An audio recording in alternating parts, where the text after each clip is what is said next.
धावे चाले मागे मागे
सोडिला संसार माया तयावरी फार धावे चाले मागे मागे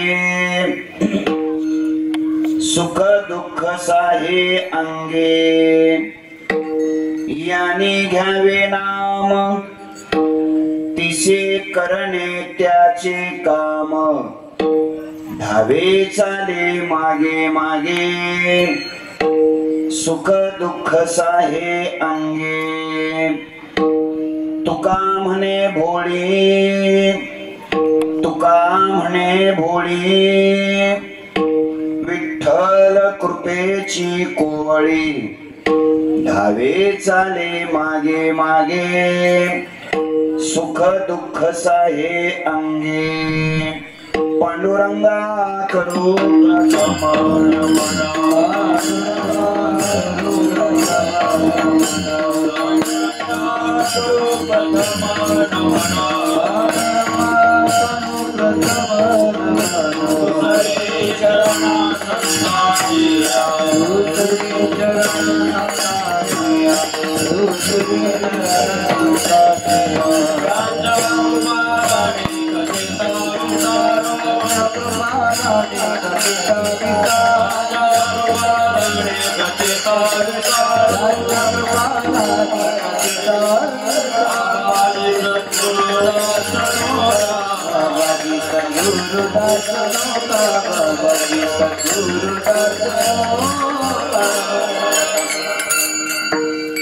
नमो सद्गुरु तुकया ज्ञान दीपा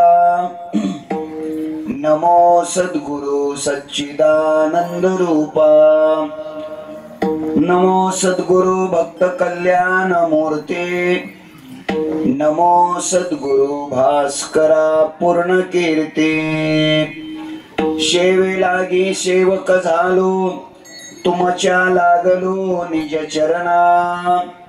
अहो स्वामी तुकया देवा, यावरी न करावा अव्हेरू। सकळ ही तीर्थे निवृत्तीचे पायी,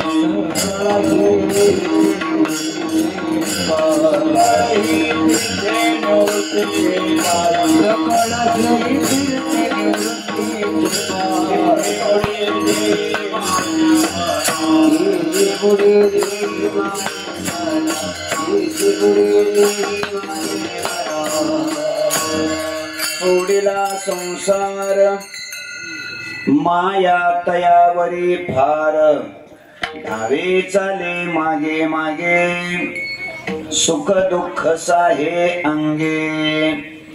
माझा माईक एकदम व्यवस्थित आहे, आता याला काहीच करू नका शेवटपर्यंत।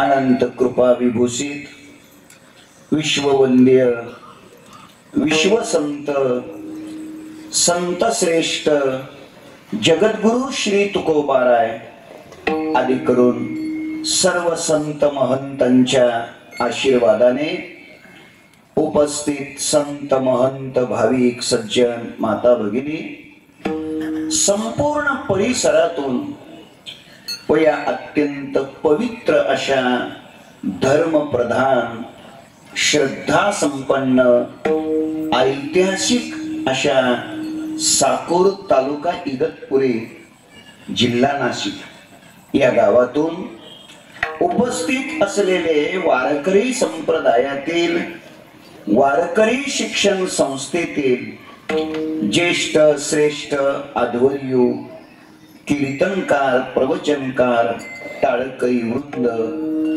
गायनाचार्य मृदंगाचार्य आणि आपण देवरूप श्रोतृवर्ग या सर्वांच्या पवित्र उपस्थितीमध्ये स्वानंद सुखनिवासी गुरुनाम गुरु सद्गुरु जोग महाराज यांच्या अनुकंपेने परमपूज्य परमश्रद्धेय ब्रह्मीभूत नागोराव महाराज यांच्या पवित्र समाधी प्रांगणामध्ये वैकुंठवासी प्रातस्मरणीय शिवानंद महाराज, वैकुंठवासी प्रातस्मरणीय परशुराम बाबा, वैकुंठवासी प्रातस्मरणीय भीमसेन महाराज, वैकुंठवासी प्रातस्मरणीय सोपान काका महाराज या सर्व महापुरुषांच्या कृपेने अवघ्या वारकरी संप्रदायाचं श्रद्धास्थान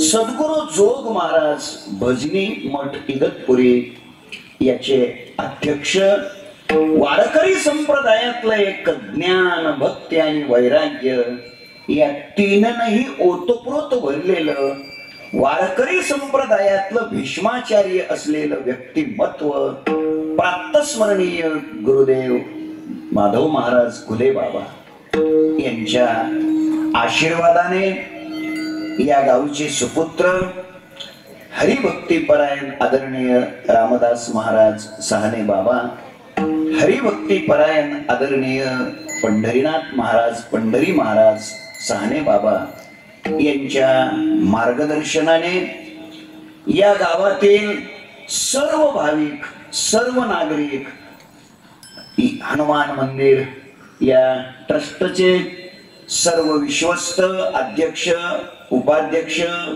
सचिव खजिनदार सर्व सहकारी गावातील सर्व तरुण गावातील सर्व अन्नदाते देणगीदाते माझ्या समोर बसलेले सर्व वैष्णव माता भगिनी आपल्या सर्वांच्या पवित्र उपस्थितीमध्ये श्रीमद भगवत गीता जयंतीचं औचित्य साधून संपन्न होत असलेला हा भक्ती महोत्सव आणि या महोत्सवातील आजच्या चौथ्या दिवसाच्या चिंतन सेवेचा सुयोग सप्ताह संयोजक समितीच्या द्वारा माझ्या वाट्याला गेल्या वर्षी दिलेला आहे। 1 वर्ष झालं आणि आज सेवा करण्याकरिता आपण उपस्थित आहोत.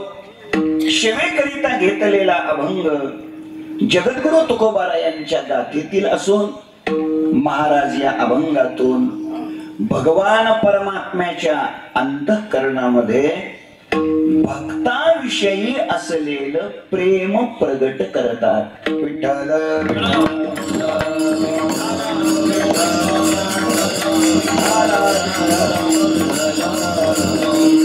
मोठ्या श्रद्धेने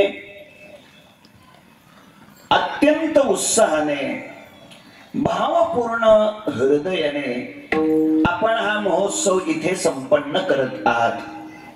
आपली बहिर्मुख इंद्रिये अंतर्मुख बनावी, आपलं चंचल अंतःकरण स्थिर शांत बनावं, आपल्या वृत्तीतील हृदयातील दोष विकार नष्ट व्हावे, अनादी कालापासून भगवंताच्या दर्शनाची आपल्याला जी भूक लागलेली आहे ती तृप्त व्हावी. देवामध्ये आणि आपल्यामध्ये अनुभूतीच्या दृष्टीनं जे करोडो किलोमीटरचं अंतर आहे ते अंतर हळूहळू हळूहळू कमी व्हावं. शतायिका तरी जन्माच्या शेवटी कृपाळवा पोटी येईल दया. भगवान श्री पंढरीरायाला आपली दया यावी. वारकरी संप्रदायाचे थोर संत सद्गुरु श्री निवृत्तीनाथ महाराज यांना आपली दया यावी आणि स्वप्नात का होईना येऊन त्याने आपल्याला दर्शन द्यावं आणि आपला अनंत जन्माचा प्रवास पूर्ण व्हावा. या स्वच्छ जिहासेनेच आपण सर्वजण या धर्म मंडपात उपस्थित आहात. मी आपणा सर्वांच्या चरणकमली अंतःकरणपूर्वक वंदन करतो, नतमस्तक होतो. वारकरी संप्रदायातील अत्यंत गोड असे गुणी गायक या ठिकाणी टाळ घेऊन उभे आहेत. या सर्व टाळकऱ्यांच्या चरणी हृदयापासून प्रणाम करतो, वंदन करतो. वारकरी संप्रदायातील मृदंगाच्या क्षेत्रातले गोड मृदंगाचार्य स्वरबद्ध लयबद्ध तालबद्ध कीर्तनकाराला जसं हवं आहे तसं याला साथ म्हणतात बरं का. कशी थाट टाकली पाहिजे, स्वर कधी दिला पाहिजे, किती दिला पाहिजे, याच्यातले हे मास्टर लोक आहेत. दिनेशजी उपस्थित आहेत. तुझं काही नाव माहित नाही काय? साई महाराज. कुठलं तू? वा, साई महाराजांचंही मी मनापासून अभिनंदन करतो. अशी मुलं गावात तयार होत आहेत, अभिनंदन करतो. तुम्ही मार्गदर्शन अजून करत जा. तेव्हा या दोनही मृदंगाचार्यांच्या चरणी मी वंदन करतो. वारकरी संप्रदायातील वारकरी शिक्षण संस्थेतील माझे ज्येष्ठ श्रेष्ठ गुरुबंधू महाराज मंडळी या ठिकाणी टाळ घेऊन उभे आहेत. मी आपल्याही चरणी जे सुदाम बाबा आहेत, रामदास बाबा आहेत, आपल्या सर्वांच्या चरणी मी नतमस्तक होतो. आणि तुम्ही सर्वजण जशी कृपा कराल या पद्धतीने आपण आपल्या संकल्पित वेळेमध्ये म्हणजे साधारणतः राहिलेल्या 1.5 तासामध्ये मी इमानदारी करणारा प्राणी राहिलेल्या वेळेमध्ये आपण चिंतन करण्याचा प्रयत्न करू. एक छोटी विनंती करणार आहे मी. सुरुवातीला 2 गोष्टीची विनंती करणार आहे. पहिली विनंती माझी अशी आहे, ज्यांचे गुडघे व्यवस्थित आहेत म्हणजे दुखत नाही, उठता येत, ज्यांना चटकन असं उठता येत आहे, असे 5-50 भाविक त्याने आहे तिथून उठायचं, माझ्या उजव्या आणि डाव्या हाताला पटकन येऊन बसायचं. ज्यांचे गुडघे चांगले आहेत बाबा, आपण उठू शकतो, पुढे येऊ शकतो, बघा चाचपून बघा गुडघे. माझ्या जवळ यायचं, थेट या. 50च्या ऐवजी 100 आले तरी चालते. उजव्या आणि डाव्या हाताला पुष्कळ जागा आहे.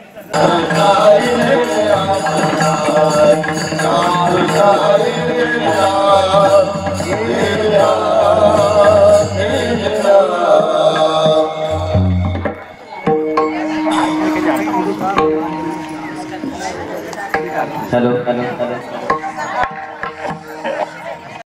तळागाळातील जनतेसाठी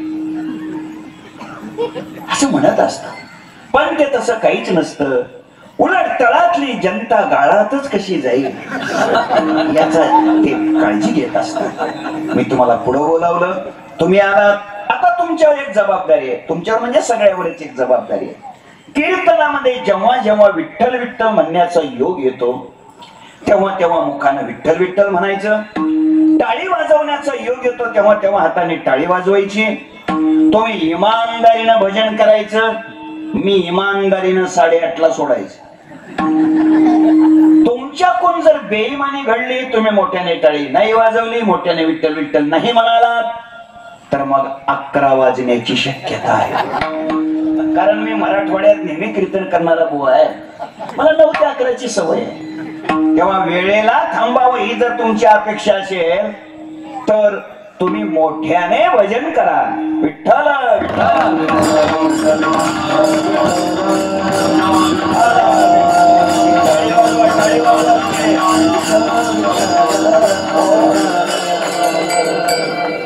हे बी माईकचे ते बंद कर ना, तू कोई कोई करता ते असंच ठेवायचं माझ्यासारखं. लक्ष द्या. तुमचं मी अभिनंदन करतो आणि आणखीन एक छोटी विनंती करतो सुरुवातीलाच. ती विनंती अशी आहे, जर आपल्यापैकी कोणाकडे मोबाईल असेल, बहुतेक माझा अंदाज आहे आपल्यापैकी कोणाकडेच मोबाईल नसेल,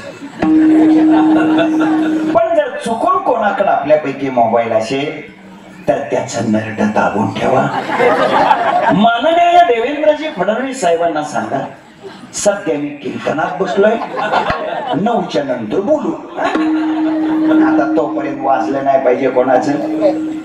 ज्यांना स्वतःला बंद करता येत नाही त्यांनी शेजाऱ्याकडून बंद करून घ्या.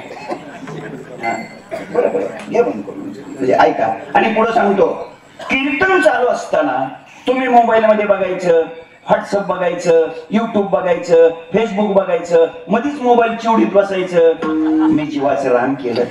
मी दिवसभर रात्रभर प्रवास करून कष्ट घेऊन इथं आलोय. इथे आल्यानंतर 5:45ला 10 मिनिटं तरी म्हटलं मला झोपू द्या, पडू द्या म्हटलं. मी 10 मिनिटं, संजू शेटना विचारा, 10 ते म्हटलं 10 पडा काय हरकत नाही, 10 मिनिटं तरी विश्रांती घ्या. आणि पुन्हा उठलं फेटा बांधलाय. म्हणण्याचा हेतू इतकाच आहे, तर तुमचं मोबाईल कडे लक्ष गेलं की कीर्तनाची वेळ वाढते. वेळ वाढू द्यायची नसेल तर चांगलं लक्ष द्यायचं, लक्ष देऊन कीर्तन ऐकायचं. शिवेकरिता घेतलेला अभंग तुकोबारायांचा आहे आणि महाराज या अभंगातून भगवंताच्या अंतःकरणामध्ये भक्ताविषयी असलेलं प्रेम व्यक्त करतात. ऐका, देवाच्या अंतःकरणात भक्ताबद्दल प्रेम असतं, भक्ताच्या अंतःकरणात देवाबद्दल प्रेम असतं, आणि तुमच्या माझ्या अंतःकरणात आपल्या कुटुंबाबद्दल प्रेम असतं.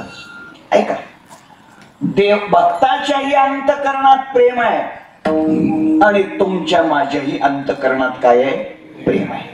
फरक एवढाच आहे, भक्ताच्या अंतःकरणातील प्रेमाचा विषय सच्चिदानंद असलेला भगवान आहे आणि आपल्या अंतःकरणातील प्रेमाचा विषय असत जड दुःख रूप असलेला संसार आहे. भक्ताच्या अंतःकरणातील प्रेमाचा विषय नित्य सत्य चेतन अविनाशी परमात्मा आहे आणि आपल्या अंतःकरणातील प्रेमाचा विषय अनित्य असत्य जड अचेतन नासका संसार आहे. ऐका, भक्ताच्या अंतःकरणातील प्रेमाचा विषय भगवान आहे आणि आपल्या अंतःकरणातील प्रेमाचा विषय संसार आहे. जरा चांगला आहे का?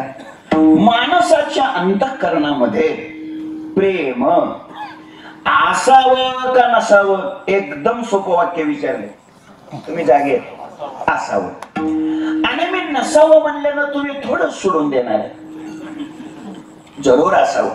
बघा, आपलं एखाद्या व्यक्तीवर किंवा एखाद्या वस्तूवर किंवा एखाद्या पदार्थावर काय असतं? प्रेम असतं. आता मला उत्तर द्या, मग त्या प्रेमाच्या मोबदल्यात कालांतराने आपल्या पदरामध्ये सुख पडतं का दुःख पडतं? तुम्ही जागे, दुःख पडतं. तरी सुद्धा प्रेम करतो. जरा ऐका ऐका. साधारणपणे वय वर्ष 50 ते वय वर्ष 60 या वयोगटातली माणसं आपण कीर्तनाच्या नंतर एकत्र करू. एक अर्ध्या तासाचं त्यांचं स्नेह संमेलन घेऊ आणि त्यांना विचारू आपण हा प्रश्न. रामदास बाबा काय प्रश्न विचारायचा त्यांना? हा प्रश्न विचारायचा, आतापर्यंतचा तुमचा संसारातला अनुभव काय? हा प्रश्न विचारायचा. मला वाटतं हा जर प्रश्न विचारला तर सगळ्याच एका वाक्यात उत्तर हेच असेल. पहिलं उत्तर सगळ्याच हेच असेल, महाराज काय जमलं की नाही? काय खरं नाही, हे पहिलं उत्तर असेल. मला वाटतं या सगळ्या लोकांचं दुसरं उत्तर हेच असेल. कोणतं? महाराज या दुनियात कोणी मग कोणी कोणाचं नाही तर घरी जायची गाय कशाला? जरा चांगलं ऐका. थोडक्यात काय सिद्ध झालं? सिद्ध हे झालं, प्रेमाच्या मोबदल्यात आपल्या पदरामध्ये फक्त आणि फक्त दुःखच पडतंय. बरोबर. हाच प्रश्न आता तुम्ही संतांना विचारा, प्रेमाच्या मोबदल्यात तुम्हाला काय मिळतंय? ते उत्तर देतात, प्रेम सुख दे, प्रेम सुख दे,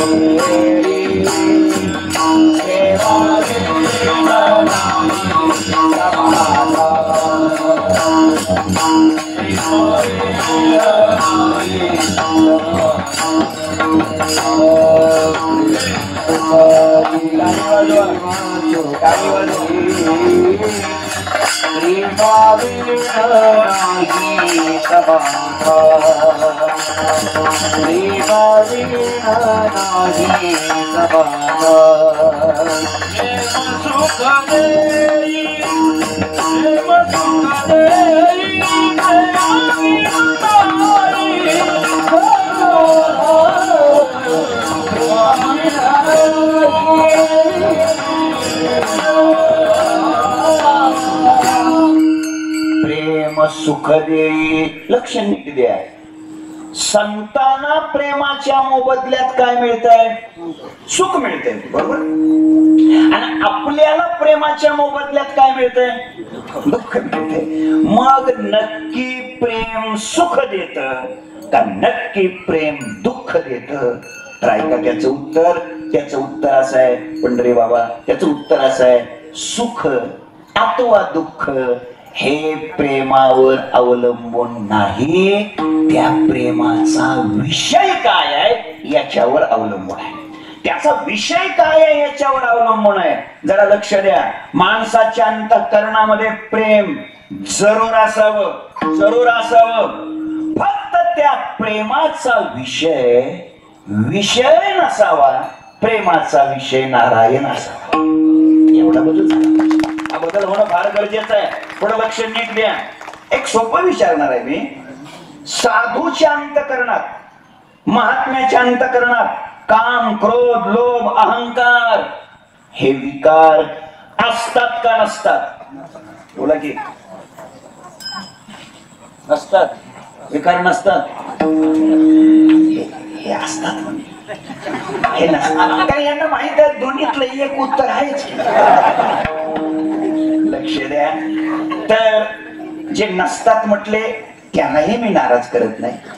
तुम्ही असतात म्हटले मी तुम्हालाही नाराज करत नाही. कारण मला इथून व्यवस्थित जायचं. दोन्हीची उत्तर देतो. आता तुम्ही बोलले ते बरोबर आहे.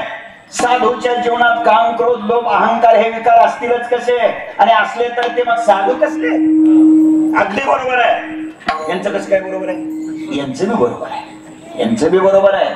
जरी त्याने सहज उत्तर दिलेलं असलं तरी घाबरू नका, मी उत्तर बरोबर सांगतो. साधूच्या जीवनात सुद्धा काम असतो, क्रोध असतो, लोभ असतो, अहंकार असतो. परंतु साधूच्या जीवनातील या विकारांचा विषय नसतो. या विकारांचा विषय देव असतो. ते आता ओव्या सांगतो नव्यातले. ज्ञानोबाराय बोलतात, ते माझे निकामे सकाम, ते माझे निप्रेमे सप्रेम, ते माझ्या भुली संभ्रम नेनती लोक, ते अहंकारू वाहत अंगी, आम्ही हरीची भूषावया लागी, ते लोभी एकची जगी माझे नि लोभे. तुकोबारायाचं चरण देतो. तुकोबाराय सांगतात, काम क्रोध लोभ स्वार्थ अवघा माझा पंढरीनाथ. याचा अर्थ सिद्ध काय झाला? सिद्ध हे झालं, त्यांच्या जीवनातील कामाचा विषय देव आहे, क्रोधाचा विषय देव आहे. संत जनाबाई महाराज देवाला शिव्या देतात, राग आल्याशिवाय का शक्य आहे का ते? पण त्या क्रोधाचा विषय कोण होता? देवच होता. लोभाचा विषय कोण आहे? देवच. अहंकाराचा विषय कोण आहे? देवच. याचा धरीन अभिमान, करीन आपुले जतन. थोडक्यात चिंतन आपलं इथं चाललंय की प्रेम सुखात व दुःख देत नसतं, विकार सुखात व दुःख देत नसतात. त्या विकाराचा, त्या प्रेमाचा विषय काय आहे, त्याचं आलंबन काय आहे, याच्यावर सुखात व दुःख अवलंबून आहे. एकदम आणखीन लक्षात येण्याकरता एकदम सोपं करतो. ऐका, माझ्याकडे लक्ष द्या. काय आहे, साधू असतो. साधूला घर असतं का नसतं? बोला ना, उशीर करू नका. असतं. संसारिक माणसाला घर असतं का नसतं? असतं. मग जर दोघांनाही घर आहे तर एकाला साधू का म्हणायचं आणि एकाला संसारिक का म्हणायचं? तर त्याचं उत्तर आहे, साधूची घराची संकल्पना आणि आपली घराची संकल्पना याच्यात जमीन आसमानाचं अंतर आहे. हो, विचारा साधूला घराची संकल्पना. साधू उत्तर देतात, हे विश्वची माझी घर, निरंजनी आम्ही बांधिले घर, वैकुंठ भुवनी घर केले, ज्ञानदेवा घर चिदानंदी. काय घराची संकल्पना आहे. आणि आपल्याला जर विचारलं आपलं घर, तळापट्ट्या म्हणतो महाराष्ट्रात. कुठं? महाराष्ट्र. त्यांना विचारलं पण महाराष्ट्रात कुठं? काय म्हणतात त्या भागाला? उत्तर महाराष्ट्र. पश्चिम का उत्तर? उत्तर महाराष्ट्र. पण मी म्हणलं उत्तर महाराष्ट्रात तरी काय, उत्तर महाराष्ट्र छोटा आहे का? उत्तर महाराष्ट्रात कुठं? आता बोला. नाशिक जिल्ह्यात. पुन्हा विचारलं मी, नाशिक जिल्ह्यात कुठं? आता काय निफाड तालुक्यात जमलं नसतं. इगतपुरी. पुन्हा मी विचारलं, इगतपुरी तालुका काय खिशात बसतो का? इगतपुरी तालुक्यात कुठं? साकूर. पुन्हा मी विचारलं, अहो साकूर तरी काही छोटा आहे का? साकूर मध्ये कुठं? त्याने सांगितलं 2 नंबर वार्डात. आहे का 2 नंबर वार्ड? नाही मी म्हणायला जायचो ते वार्डच नसायचं. 2 नंबर. पुन्हा मी विचारलं 2 नंबर वार्डात कुठं? ते म्हणले नाही का मारुतीचं मंदिर, त्याच्या शेजारीच. पुन्हा मी विचारलं त्याच्या शेजारी कुठं? ते म्हटले ते नाही का 2 मजली घर. मी पुन्हा विचारलं त्या 2 मजली घरात कुठं? त्यानं सांगितलं खालच्या मजल्यातली मागची खोली आपलीच आहे. संपला माझा मुद्दा. नीट कीर्तन आहे का? साधूची घराची संकल्पना व्यापक आहे आणि आपली घराची संकल्पना किती संकोचित आहे हो, किती संकोचित. जाऊ द्या, अजून सोपं करतो, आणखीन सोपं करतो. साधूला कुटुंब असतं का नसतं? असतं. आणि संसारिक माणसाला कुटुंब असतं का नसतं? असतं. मग दोघात फरक काय? हाच फरक आहे, संकल्पना वेगळी वेगळी. ऐका, साधूला विचारा तुमचं कुटुंब. साधू उत्तर देतात, वसुधैव कुटुंबकम. ही वसुधा हेच कुटुंब. आणि आपल्याला विचारलं तर आपण फार तर असं म्हणू, कुटुंब वसुधैव. अहो आपण डबक्याला समुद्र म्हणतो. नीट कीर्तन आहे का? कुटुंब दोघाला आहे पण संकल्पना दोघांच्या वेगळ्या वेगळ्या कुटुंबाविषयीची. 2019 साल होत, महिना एप्रिलचा होता. एक मनुष्य दुसऱ्या मनुष्याला म्हणाला, अरे तुम्हाला कुठं कुटुंब आहे? कुटुंबाच्या जाणीवा, कुटुंबाच्या उणीवा, कुटुंबातल्या अडचणी तुम्हाला काय कळणार? कुटुंब आम्हाला आहे. दुसऱ्या दिवशी त्या दुसऱ्या माणसानं उत्तर दिलं, हो अरे जसं तुम्हाला कुटुंब आहे तसं आम्हाला सुद्धा कुटुंब आहे, पण तुमचं कुटुंब वेगळं आणि माझं कुटुंब वेगळं. त्या दुसऱ्या दिवशीच्या माणसानं उत्तर दिलं, अरे तुमचं कुटुंब म्हणजे मुलगी, पुतण्या, नातू एवढंच तुम्हाला कुटुंब आहे. माझं कुटुंब म्हणजे 125 करोड जनता, हेच माझं कुटुंब आहे. दुसऱ्या दिवशी दिलेल्या माणसाचं उत्तर आहे. आता ही दोन माणसं कोण? फारच जिज्ञासा असेल तर कीर्तन झाल्यानंतर खाजगीत भेटा.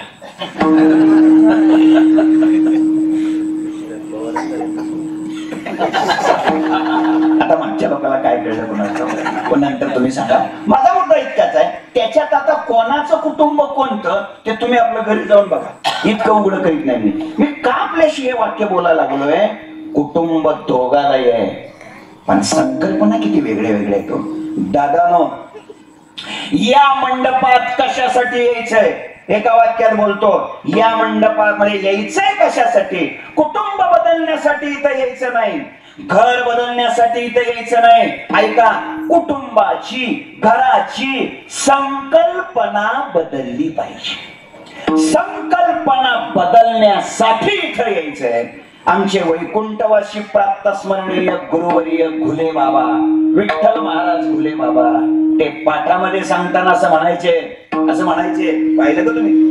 घुले बाबा, विठ्ठल महाराज घुले बाबा, ते म्हणायचे, तुम्ही बघितलं असेल, ते म्हणायचे, बुवा परमार्थात आल्यानंतर स्थिती बदलली पाहिजे, परिस्थिती नव्हे. तुम्ही जागे नाही वाटत? काय समजणार का हे वाटतं? काय बदलली पाहिजे? स्थिती बदलली पाहिजे, परिस्थिती नव्हे. लोक म्हणतात, महाराज माळ्यातल्या भेटणं चांगलं चाललंय बरं का, तिकडे पाईपलाईन बी झाली, त्या हिरीला पाणी बी लागले, कांद्याला चांगलंच पैसे भेटलं, 3 मजली झाले, नातू बी झालाय. आता हे माळ घातल्यावर असलं होत असतं. परमार्थाचं मोजमाप, देवाच्या कृपेचं मोजमाप संसारातल्या नासक्या वस्तू मिळवून ठेवू नका. लक्षात घ्या, स्थिती बदलली पाहिजे, वृत्ती बदलली पाहिजे, संकल्पना बदलली पाहिजे. एकदम सोपं करतो, वागण्याची पद्धत बदलली पाहिजे. त्यासाठी या मंडपात यायचं. इथं कसं द्यायचंय? आपली वागण्याची काय झाली पाहिजे? पद्धत बदलली. 35 वर्ष झालं गळ्यात तुळशीची माळ घालून. किती? 30 वर्ष झालं, तरी सुद्धा कीर्तन संपल्या रामभाऊ कवडा तंबू तो त्याच्या जीवनावर. अर्थ काय त्याचा? बदलण्यासाठी इथं यायचंय, स्वतः बदलण्यासाठी इथं यायचंय, परिवर्तनासाठी या मंडपात यायचंय. आणि आपण आपल्या मनाला, अंतःकरणाला कधीतरी विचारलं पाहिजे, आपण बदललोय का? आपल्यात काही परिवर्तन झालंय का? परिवर्तनासाठी हा मंडप आहे, बदलण्यासाठी हा मंडप आहे. वृत्ती बदलली पाहिजे.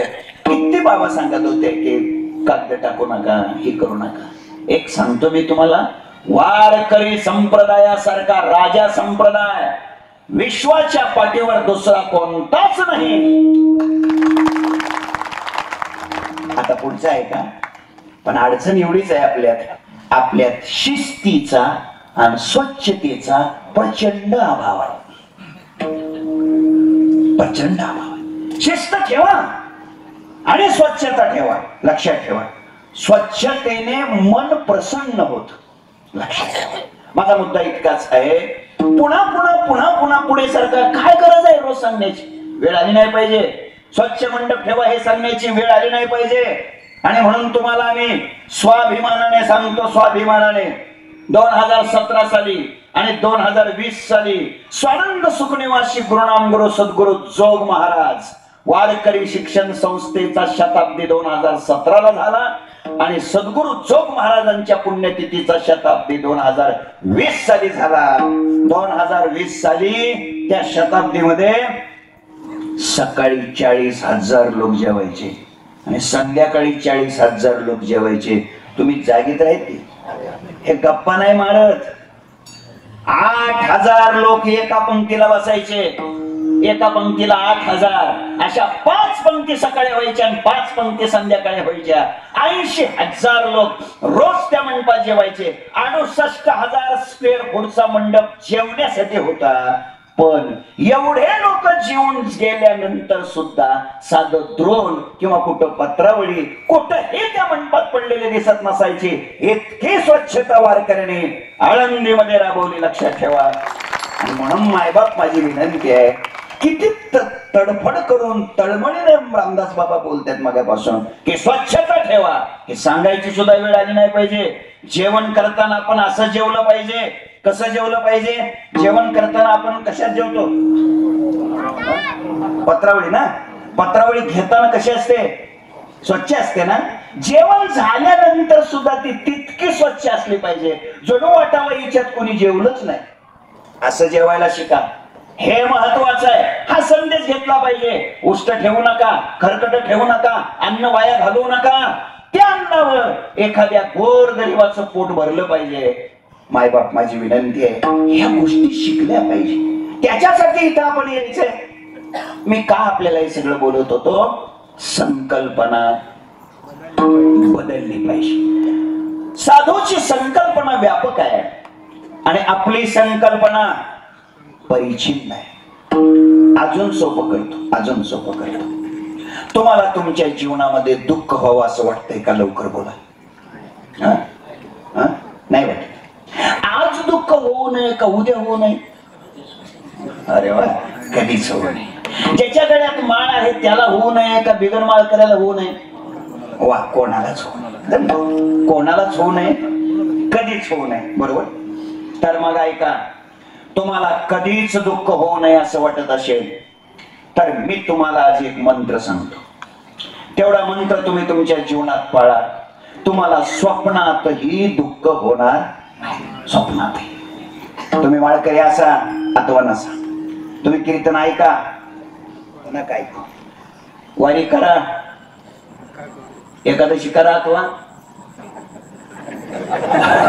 याचा अर्थ एवढीच क्लिप व्हायरल करू नका. हे लक्षात ठेवा. नाहीतर लोक तोडून तेवढंच व्हायरल करतात. आमका बुवा म्हणत होता एकादशी नाही केली तरी चालेल, खाली माझं नाव टाकचाल. कदाचित म्हणतोय हे तुम्ही बाकीचं काहीही नाही केलं एखाद्या वेळेस तरी चालेल. फक्त मी सांगतोय ना, तेवढा मंत्र तुम्ही तुमच्या जीवनात पाळा. तुम्हाला स्वप्नातही दुःख होणार नाही. कोणी असा, शेतकरी असा, अधिकारी असा, कर्मचारी असा, वारकरी असा, पुढारी असा, स्त्री असा, पुरुष असा, लहान असा, थोर असा, गायक असा, वादक असा, कलाकार, कथाकार, कीर्तनकार, कोणी असा, फक्त मी सांगतो तेवढा मंत्र जीवनात पाळा.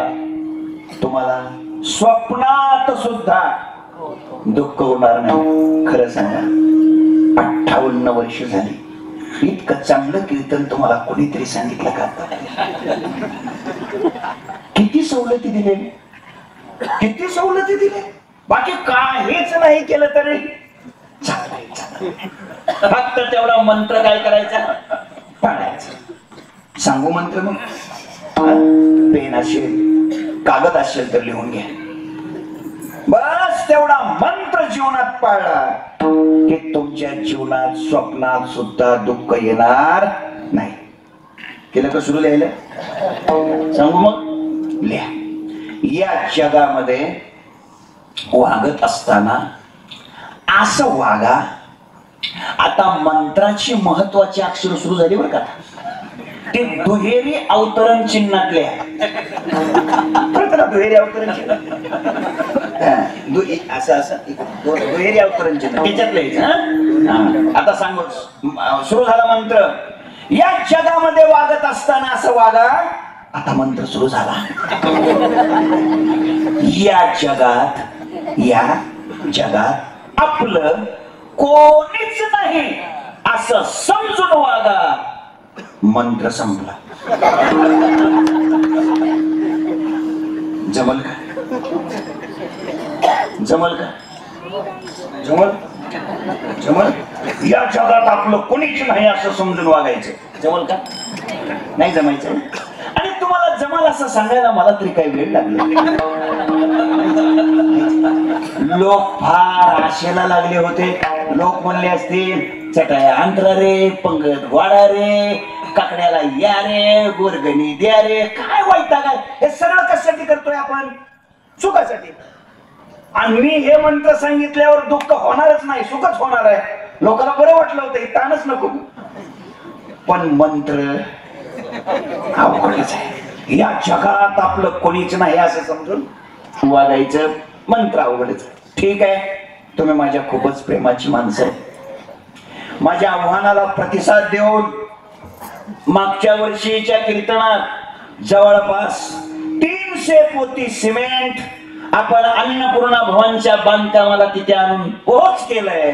त्याबद्दल मी तुमचं अभिनंदन करतो, मनापासून धन्यवाद देतो. आणि म्हणून तुम्ही एकदम प्रेमाची लोक असल्यामुळं मी एकच आता सांगितलं होतं मंत्र, पण तुम्हाला लय अवघड वाटला ते. ठीक आहे, खास तुमच्यासाठी, खास तुमच्यासाठी याला पर्याय सांगतो. दुसरा पर्याय सांगतो. काय म्हणायचं त्याला? ऑप्शन. मराठीत त्याला ऑप्शन म्हणायचं.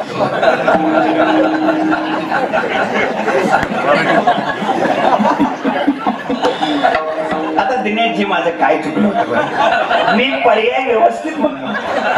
ठीक आहे, तर आता ऐका.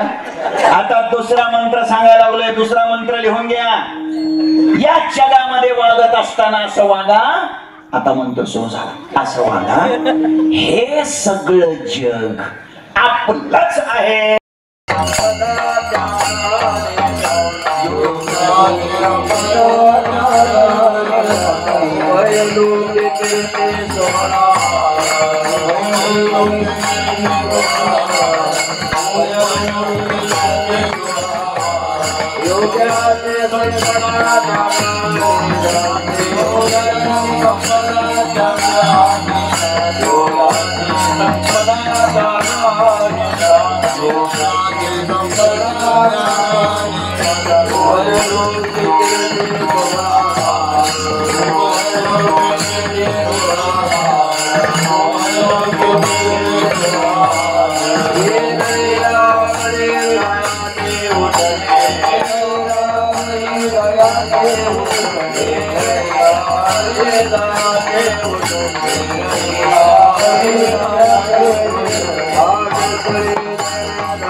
Oh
जेवणाच्या रस्त्यामध्ये लावलेली तेवढी कोणाची असेल तर काढून घ्या बरं ती 67-26 क्रमांकाची गाडी 20 नंबर पाशिंग 20 नंबर आहे तिची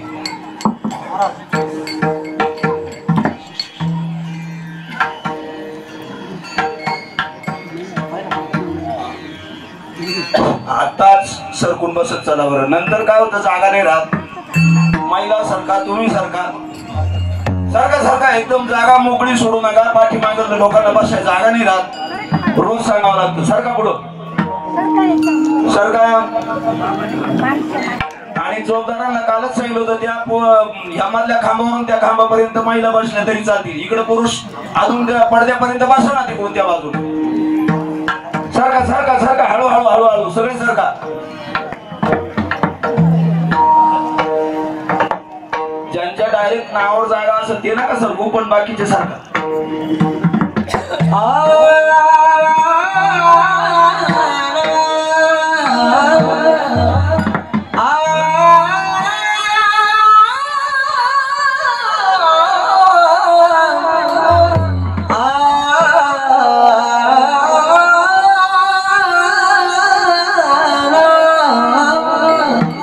योगाची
संपदा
तर देव कोणत्या भक्तावर प्रेम करतो त्याचं लक्षण, त्याची योग्यता, त्याची पात्रता तुकोबाराय शेकरिता घेतलेल्या अभंगाच्या पहिल्या चरणासोडी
योगाची संपदा त्यागाने शांती, योगाची संपदा त्यागाने शांती, उभे लोके कीर्ती 16 मान, येरे रावरे दयाचे उसणे, भाग्यस्थळी देणे धाडावेसी, केल्या पावला ठाईचा तुला हो, तृष्णेचा तुका हो कहावितो, येरे रावरे दयाचे उसणे, भाग्यस्थळी देणे धाडावेसी, तुका म्हणे लाभ कर्तव्या नावे, तुका म्हणे लाभ कर्तव्या नावे, शिवपद जीवी भोगी देन, येरे रावरे दयाचे उसणे, भाग्यस्थळी देणे धाडावेसी, विठ्ठल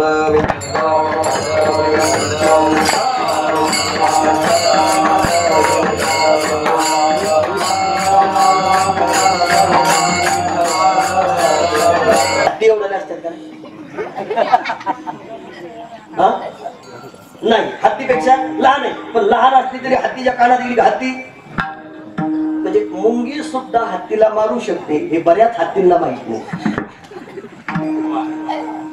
आता कळलं असेल का इलेक्शन वरून? अजून थोडं पुढे उत्तर द्यायचं मला. मुंगी उडाली आकाशी, तिनेही गेलेली सूर्याशी, थोर नवला झाला, वांजे पुत्र प्रसवाला. मी आता कल्पना करतो तुमच्या पुढे. मुंगी आकाशात उडाली, तिने सूर्याला गिळलं. पहिली कल्पना करा, सूर्याला गिळंकृत करणारी सूर्यापेक्षा मोठी पाहिजे का लहान पाहिजे? मोठी पाहिजे. आता कल्पना करा, हे मृदंग आहे, मृदंग ठेवण्याकरता त्याची जी खोड आहे ती त्याच्यात मापाची पाहिजे का 3 इंचाला जास्त पाहिजे? जास्त पाहिजे, कारण लहान वस्तू ज्याच्यात ठेवायची ती वस्तू कशी पाहिजे? मोठी. डोक्यात टोपी पाहिजे का टोपीत डोकं पाहिजे?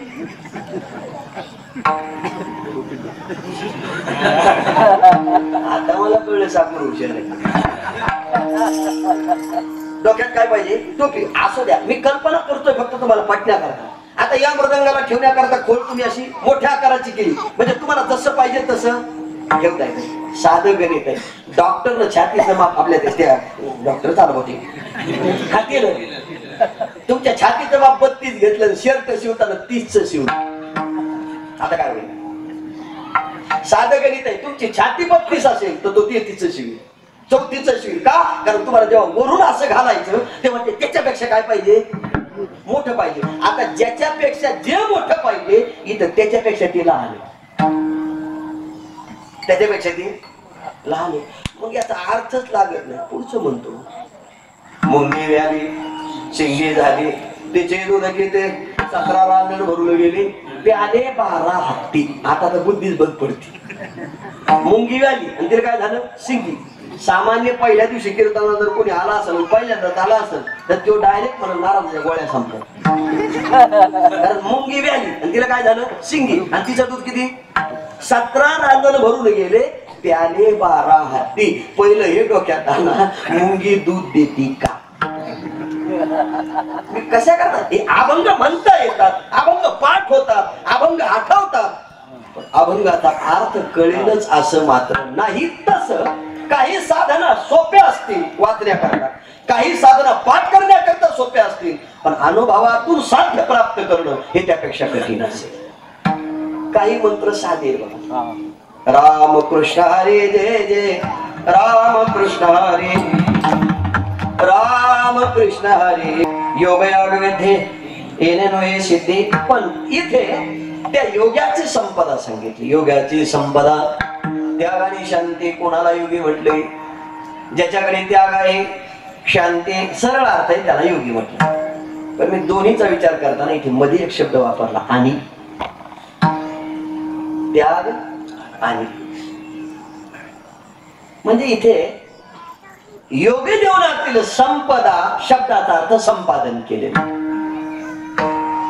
एक त्याग आहे आणि दुसरी शांती आहे. पण प्रश्न असा आहे महाराज, संपदा शब्दाचे अजून दोन अर्थ होतात. एक संपत्ती आणि एक ऐश्वर. आता ऐश्वर जर घेतलं तर त्याग शांती शक्य नाही, आणि संपत्ती जरी म्हटलं तरी त्याग शांती येणं शक्य. ऐका, ज्याच्याकडे संपत्ती आहे त्याच्याकडे त्याग नाही. अजून थोडं धाडसान बोलू का? संपत्ती आहे म्हणून त्याग नाही असं जरी होत असलं तरी संपत्ती शिवाय किंमत नाही. काय म्हटलं? संपत्ती शिवाय काही नाही, किंमत नाही. आळंदीला मी 95 ला आलो. तुम्ही केंद्रित होतात महाराज, बरोबर? मी उमरेकर मध्ये होतो. महाराज याच गावचे ना.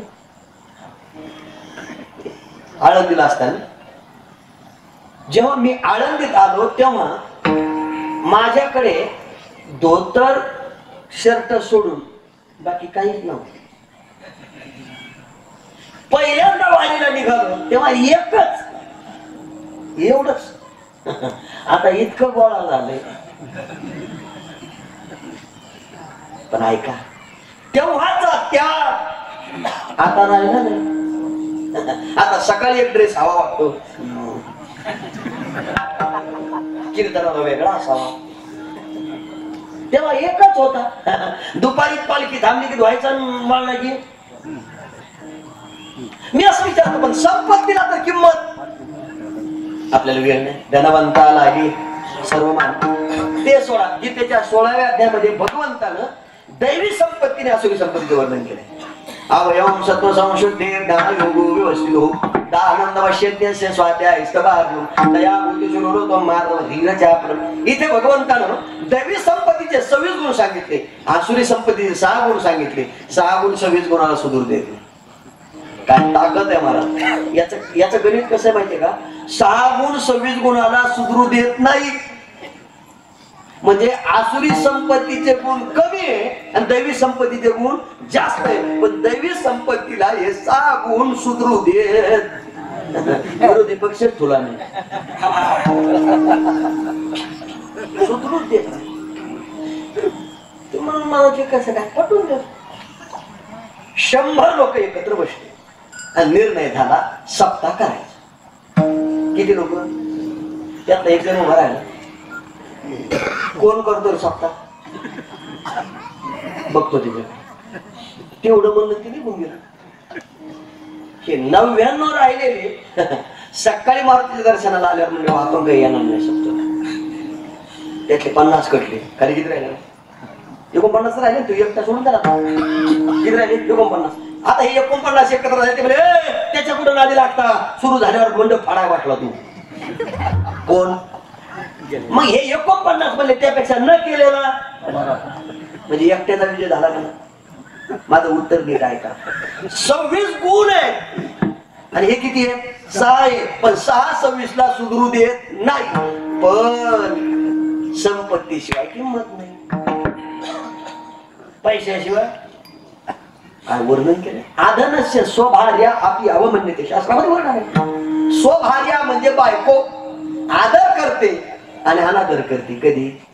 महिन्याचा पगार जवळ आला की 29 तारखेला विचारतो चहा घेता का? त्यानं म्हणावं नको. कॉफी नको. नाही कॉफी नको. 30 तारखेला गेले ना. 31चा महिना होता आणि पगार किती लागतो? आता 1 तारखेला पगार आहे, 31 तारखेला तिला माहिती आहे की आज लेट झाले म्हणजे पैसे सगळं सजून बिजून पाहुणे 6ला येतात, वाटच पाहत ती रांगोळ वगैरे काढली. तुम्हाला कळलं ना काय म्हणतात, भोजे काय तळणं सुरू केले, गुलाबजाम किंमत त्याला. तुम्ही खरं बोलत हा, आपल्यात यांना नाही बोलत. आपल्या किंमत कशाला आहे?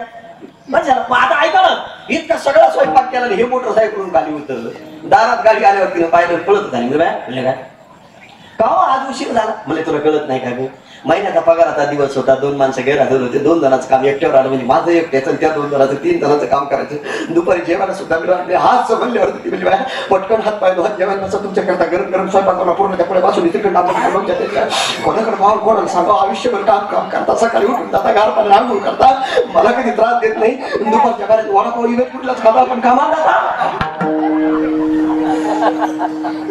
किती कौतुक केलं. जेवायला बसलं, जेवण झालं, शेजारी येऊन बसली. होय खरंच तुम्हाला लय कष्ट आहे, कोणासाठी करायची एवढी सगळी, तुम्ही गेले की जीवाला बरं वाटत नाही. मस्त गरम स्वयंपाक करून देते, पण थंड झाल्यावर दुपारी खावा लागते. याने खिशात हात घातला, 50,000 हातात दिली, तिने घेतली जी गेली, माग पाहिजे नाही, ह्या लग वाहून गेले. कशाला किंमत आहे, कशाला? हे झालं पगारवाल्याचं. आमचंही तसंच आहे, 7 दिवस राहू द्या, नाही कीर्तनाला 1 दिवस जाऊ द्या. काला झाल्यावर बाबाची भेट घ्या, तुमचा सवाल आहे गोळा बाबडा, नारळी सर्व विसरू द्या, पाकिट घेऊन. बस मध्ये बसताना लय गर्दी होईल, बायला मंडळी हातात जागा धरतील, जागेवर ठेवू टाका. तुम्ही बस खाली गेला तर पाकिट पाठवून द्या. कशाला किंमत आहे? हे बघा, हे उदाहरण आहे की मनाला लावून घेऊ नका. मी सांगतोय, माझं उदाहरण सांगतो. एक दिवस माझं लग्न जमलं, माझ्या लग्नाला मोठे बाबा आले होते. आम्ही दागिने करायचे, म्हणजे मंगळसूत्र 1-2 तोळे करतो, 13 तोळे. किती? 13 तोळे. आता उदाहरण सांगतो का नाही, पण सिद्धांत किती छान आहे बघा. 13 तोळे केल्यानंतर सुद्धा चेहरा खुलला नाही.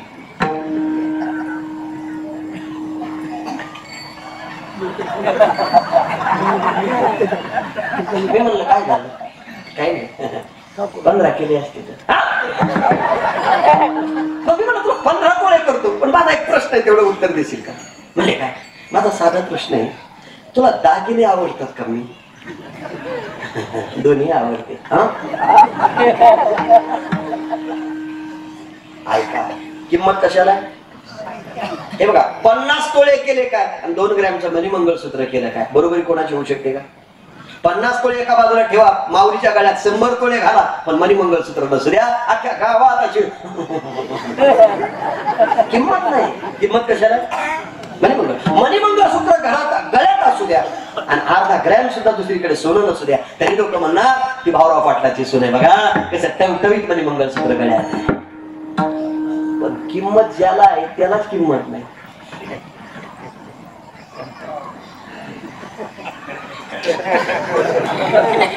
गेले तुम्ही इगतपुरी, अहो मी साधं विचारलं, किंमत ज्याला आहे त्यालाच किंमत नाही. आले का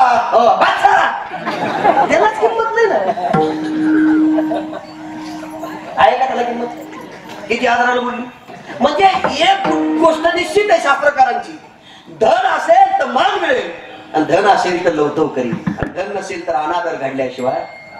ऐका, जोवरी चाले धंदा तोवरी बहीण म्हणे दादा, सगळी प्रमाण पाठ आहे, पण तुकोबारा म्हणतात तुका म्हणे धन धनासाठी, म्हणून तुकोबारायनी इथे संपत्तीचं वर्णन व्यवहारिक संपत्ती केली नाही तर पारमार्थिक संपत्ती केली. कोणती केली? एक त्याग आणि दुसरी शांती. आता ऐका, त्याग वेगळा आहे आणि शांती वेगळी. परमार्थामध्ये त्याग हे साधन आहे आणि त्यागानं मिळते ती शांती. गीतेत वर्णन केलं, श्रेयो ही ज्ञानमभ्यासात ज्ञानात ध्यान विशिष्यते, ध्यानात कर्मफल त्याग, त्यागा शांतीनंतर. परमार्थिक मनुष्य फाटक्या कपड्याचा असेल, मळक्या कपड्याचा असेल, 1 रुपया त्याच्या जवळ नसेल, पण गाथा ज्ञानेश्वरी त्याच्या पाठ ही त्याची संपत्ती आहे. ते त्याच्या अर्ध्या मिनिटात उत्तर देणार आहे. पण कोणत्या त्यागाची संपत्ती हाही विषय. कोणत्या त्यागाची? ऐका, त्याग तरी ऐसा करा अहंकारात वडावे, भक्ती ते नमन वैराग्य तो त्याग, ज्ञान ब्रह्मी भोग देहा त्या निराशी, पावे जे ठाया माझी आई शिकाया जवनोही. तुकोबाराकडे श्री पाठवली, तुकोबारांनी वर्णन केलेलं आहे. जायो तुम्हाते न कधी सायाच, आम्ही विष्णुदास देशनो. तुकोबाराकडे श्री पाठवली, तुकोबारांनी आम्ही विष्णुदास. अजूनही हिंदवी स्वराज्याचे संस्थापक छत्रपती शिवाजी महाराज. तुम्ही ज्यांच्या मुखातून भागवत कथा ऐकताय ते माझे मित्र आहेत. अतिशय शिवाजी महाराजांचं चरित्र चांगल्या प्रकारे सांगू शकतात आणि ती कथा ऐकली. हिंदवी स्वराज्याचे संस्थापक आहे छत्रपती शिवाजी महाराज, त्यागाचं ज्वलंत उदाहरण आहे. अरे कल्याणच्या सुभेदाराची जो छत्रपती शिवाजी महाराजांच्या दरबारात आणली आणि छत्रपती शिवाजी महाराजांना तिला आई म्हणून स्वीकारलं. हा छत्रपतींचा त्याग आहे. अजून अर्ध्या मिनिटात त्याचं उत्तर देतो. त्यांच्या वडील संभाजीराजे जन्माला आले. ज्या वेळेला संभाजीराजांना वडूला म्हणजे तुळापूरला कैद केलं. साखळ दंडानं बांधलेलं होतं, पायात साखळे, हातात आहे साखळ दंड, गळ्याला. संभाजीराजे होतेच तसे. आणि तो औरंगजेब फक्त एक म्हणायचा, काय धर्मांतर जर करत असेल तर तुला सोडतो. माझी सगळ्यांना विनंती आहे, बांगलादेशातल्या हिंदूंना त्रास होत असेल तर आपण शांत बसू नये, आपणही काहीतरी प्रतिकार केला पाहिजे. अरे तेही आपलेच भाऊ आहेत ना, आपलेच भाऊ आहेत का नाही? कुठेतरी राहतात. अरे असं वाटतं कधी कधी नको बोललेलं नाही. ही सगळी चूक नेमकी कोणाची आहे ती शोधली तरी पाहिजे. आता पण शोधायला गेलं तर वेगळं राजकारण होईल. फक्त आपण त्याच्याकरता सांगू शकतो आणि सगळे मिळून पाठिंबा देऊन त्यांच्यावर काय करू शकतो, सरकारवर बोधरेशन आणू शकतो. हे काम सरकारचं आहे. माझं उत्तर फक्त इथे ठेवायचं होतं. संभाजीराजाला कैद केलं, शेवटच्या क्षणाला सांगितलं तुला माझी मुलगी देतो, धर्म सोड. संभाजीराजाने सांगितलं मी ज्यांच्या पोटी जन्मात आलो ते छत्रपती आहे, त्यांनी परक्याच्या स्त्रीला आई म्हणून स्वीकारलंय, मी तुझ्याही मुलीला आई म्हणून स्वीकारतोय, तुम्हाला देण्याकरता तयार. अरे त्याग नाही तर काय. स्वामी विवेकानंदांचं उदाहरण पहा. धर्म नीती शास्त्र व्याख्यान चालू झालं, एक मुलगी उभा राहते. स्वामीजी मला तुमच्याशी लग्न करायचं. स्वामीजी विचार बारीक माझ्याशी लग्न करण्याचं हेतू? म्हटले तुमच्यासारखा विद्वान गुणवान मुलगा होईल याकरता. स्वामीजी म्हणजे मुलगा होण्याकरता लग्न करण्याची काय गरज आहे?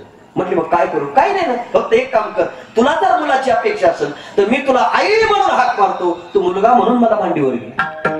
कुठे ठेवायची उदाहरणे, कुठे ठेवायची?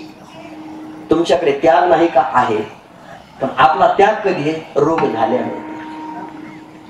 दोन्हीची उत्तर. भोग प्राप्त असावे, भोगण्याची शक्ती असावी आणि मग त्याचा काय असावा? त्याग असावा. सावरकर काळ्या पाण्याची शिक्षा झाली, वाचा. आणि जेव्हा जलात होते तेव्हा त्यांच्या धर्मपत्नी माई त्यांना भेटण्याकरता निघाले.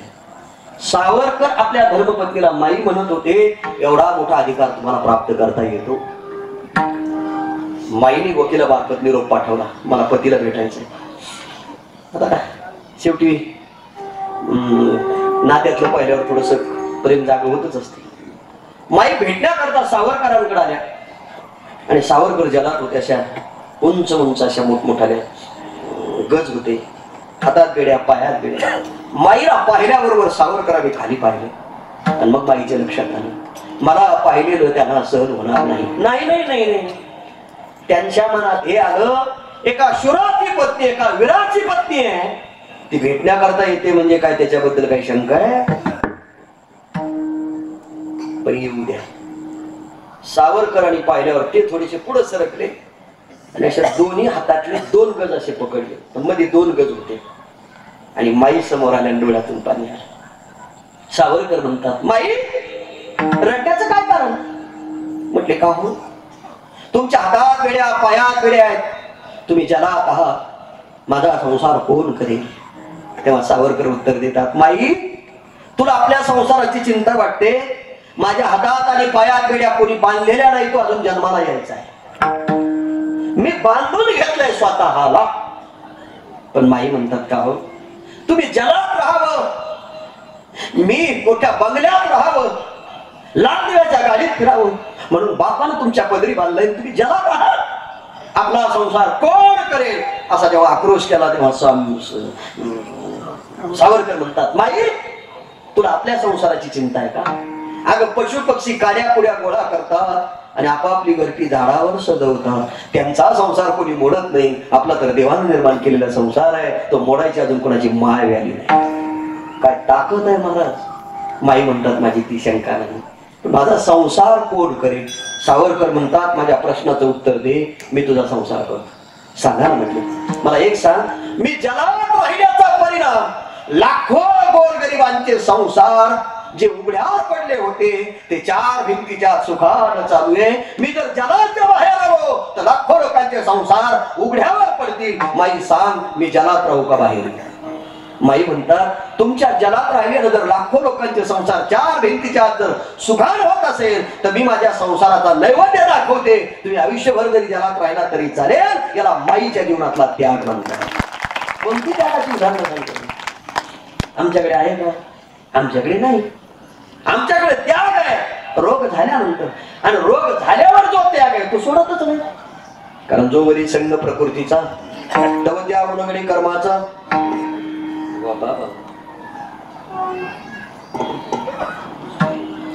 जो वरी संग प्रकृतीचा तव त्या गुणगणे कर्माचा, जोपर्यंत प्रकृती आपल्या सोबत आहे ती पुढे जाऊ देत नाही. आणि संघ घातक आहे. पंचदशी त्याचं वर्णन केलं. संगे ही बाध्यते लोके निसंग सुखमश्नुते तेन संग परित्यज्य सर्वदा सुखमिच्छताम. संगती कोणती घातकाची आहे? कोणती घातकाची आहे? मग हरिनाम करणाराची संगती उद्धाराचं कारण आहे. इतरांना संगती घातक आहे. मग तुम्हाला त्याग पाहिजे तर त्यागी माणसाची संगती करावी लागेल ना. तुम्ही जर भोगी माणसाच्या सोबत राहिला तर भोग सगळी प्रमाण पाठे हिरा ठेवी दायरे वाचे मारिता तोची मोल पावे बर ढेकणार त्या संगे कसं काय कसं किती किती किती. मग तुम्ही आम्हाला सांग, अरे दात पडल्यावर त्याग होतो फुटाण्याचा, शुगर झाल्यावर त्याग होतो साखरेचा, लग्नाचं वय निघून गेलं कोणी देत नाही मग म्हणतात आपल्याला करायचं नाही. देत नाही. MS 48 MS 52 कोण देईल? पण त्याच्या अंतःकरणात त्यापासून पुढे नको म्हणण्याची तरी धाडस आहे. म्हणजे त्याग आहे की नाही? आहे ना. आपली फक्त गावाला जरी गेली तरी जमून निघत नाही. त्याला नाही ना, म्हणजे काहीतरी त्याग आहेत ना. मग आमच्याकडे त्याग नाही, त्यांच्याकडे त्याग आहे. त्याग ही साधना आहे.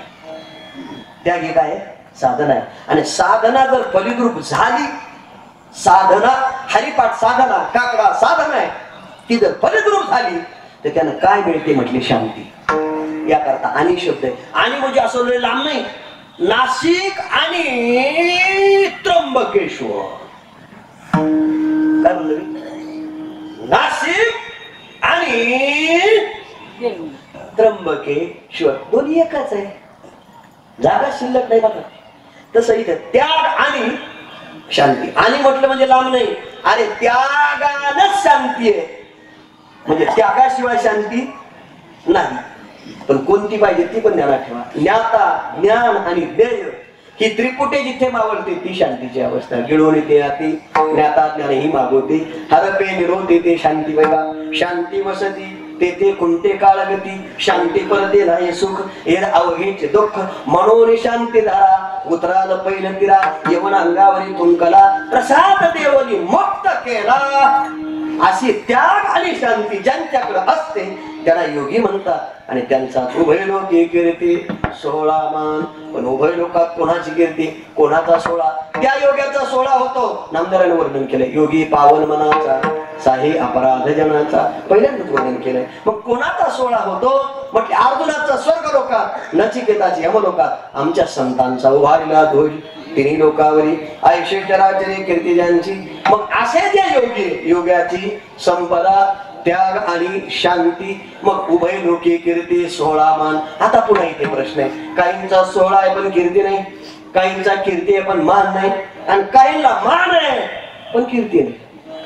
संतांकडे कीर्ती आहे, सोहळाही आहे आणि मान आहे. कीर्ती किती? उभारला ध्वज तिन्ही लोकावरी ऐशी चराचरी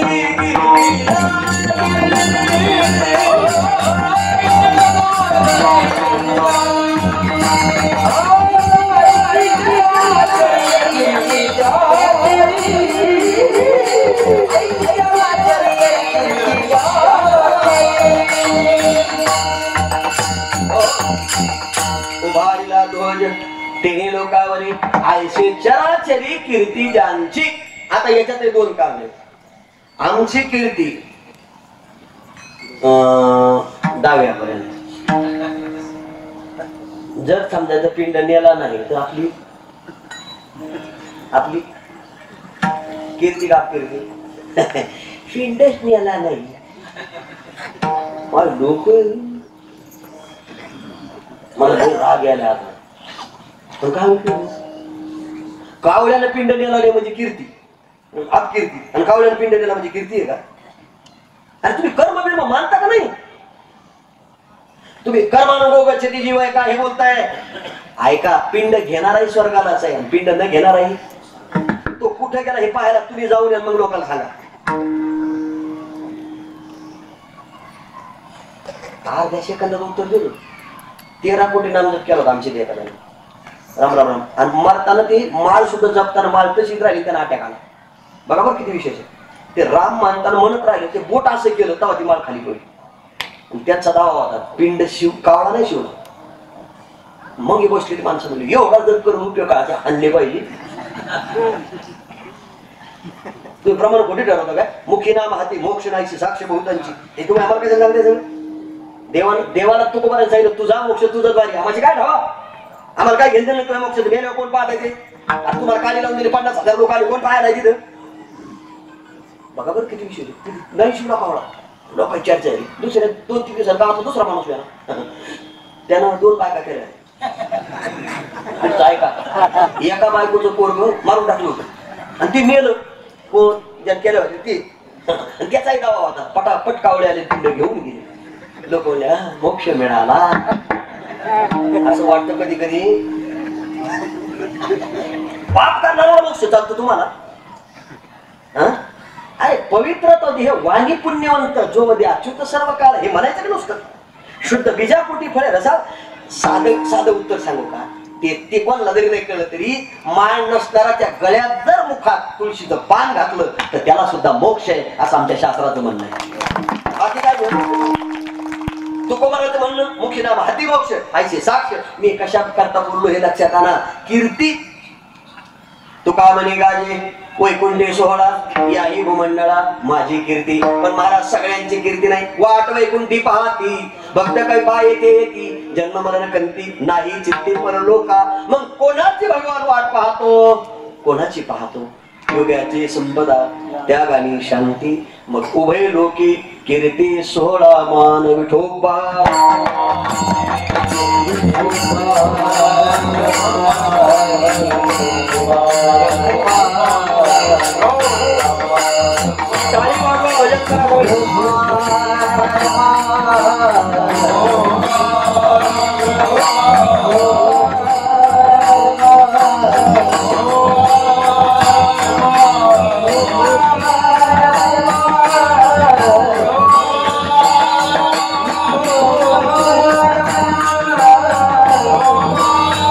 स्वतंत्र निवांतपणाचं चिंतन करूया. तुका म्हणे भोळी विठ्ठल कृपेची कोवळी धावे चाले मागे मागे सुख दुःख साहे अंगे विठोबा रघुमाई.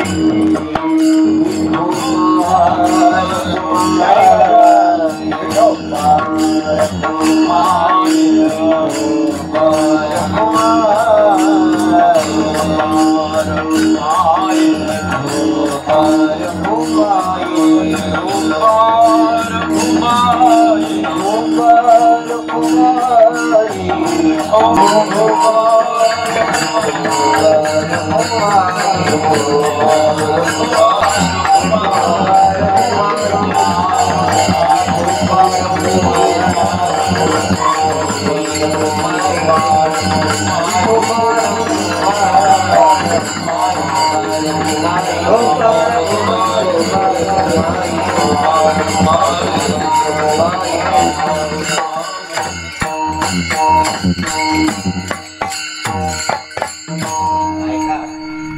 आपली वेळ संपलेली आहे, पण अभंगाचे 3 चरण राहिलेले. मग आता काय करू? एखाद्याच्या मनात येऊ शकतं की महाराजांना पुढचे चरण आठवणार नाही, म्हणजे येत नसेल, असं काही नाहीये. पण आपल्याला सगळ्याला आपल्या वेळेत थांबलं पाहिजे, कारण पुढे प्रसाद आहे. मी ओझरत सांगून पुढे जातो. योगाची संपदा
दोन मिनिटं कोणी जागा सोडू नका, जास्त वेळ घेणार नाही, मलाही भूक लागली.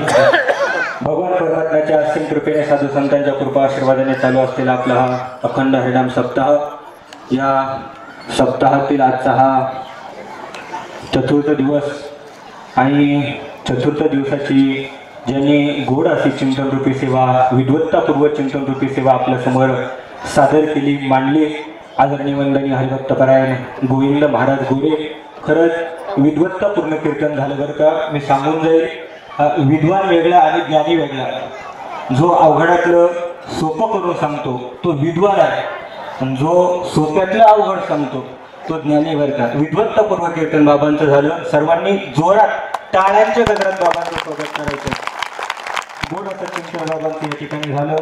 आपल्या या अखंड हरिनाम सप्ताहाचे आजचे जे काही अन्नदाते आहे, समस्त 5वे प्रहारेकरी, त्या 5व्या प्रहारेकऱ्यांपैकी कुणीतरी एक प्रतिनिधी स्टेजवरती येईल. त्यांचा सन्मान महाराजांच्या हस्ते होणार आहे.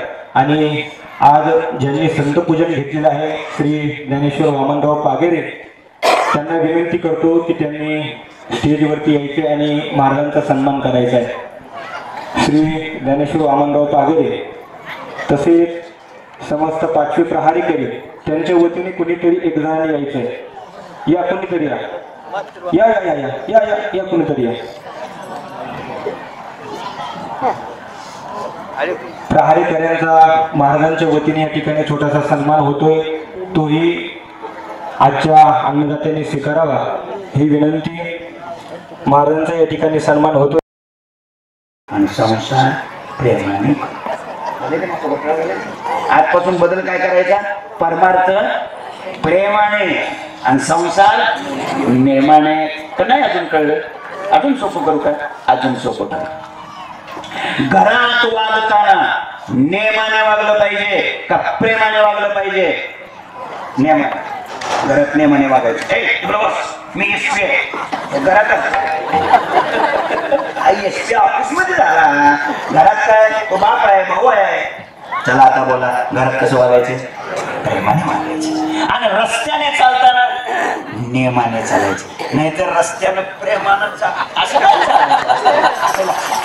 रस्त्याने चालताना नियमाने आणि घरात वागताना प्रेमाने. संसार नियमाने आणि परमार्थ. साधू संतांनी संसार केला नाही का? केलाय. आपणही करतो. मग त्यांच्यातून आपले फरक काय? कसा करायचा संसार? सोडीला संसार म्हणजे काय? हे करायचं सगळं तर नियमाने करायचं. कसं करायचं? साधू संतांनी संसार केला कसा ऐका, आणि आपण करतोय कसा. बस दोन्हीतला फरक अर्ध्या मिनिटात सांगतो आणि आजची सेवा समाप्त करतो. दोन्हीतला फरक आहे का? संत आणि महात्म्याने संत नागोराव महाराज, संत शिवानंद महाराज, संत परशुराम बाबा, संत भीमसेन महाराज, संत सोपान काका महाराज या महात्म्याने केले. प्रातस्मरणीय आदरणीय गुरुदेव भोले बाबा कसं करायचं फरक सांगतो. फरक असा आहे, साधू संतांनी संसार कसा केला आणि आपण कसा करतो. आजच्या चिंतनातून बोध काय घ्यायचा आहे? बोध हा घ्यायचा आहे, तुम्हाला शेळी माहिती आहे का? उशीर नका ना, शेळी माहिती आहे ना? शेळी कधी तुम्ही पाणी या वेळेमध्ये हरिभक्त पारायण पाण्यापासून असे लांब उभा राहते, पाण्यापासून असे 50 फूट लांब उभा राहते. मग कसे पाण्याच्या जवळ जाते, काठावर जाते, नक्की भरू देत नाही, चिखलात सुद्धा जात नाही, खडकाळ जागा बघते, पुढचे 2 गुडघ खाली टेकवते. त्याला आमच्या भागात मेट मोडणं म्हणतात. मेट म्हणतात, असं मेट मोडते.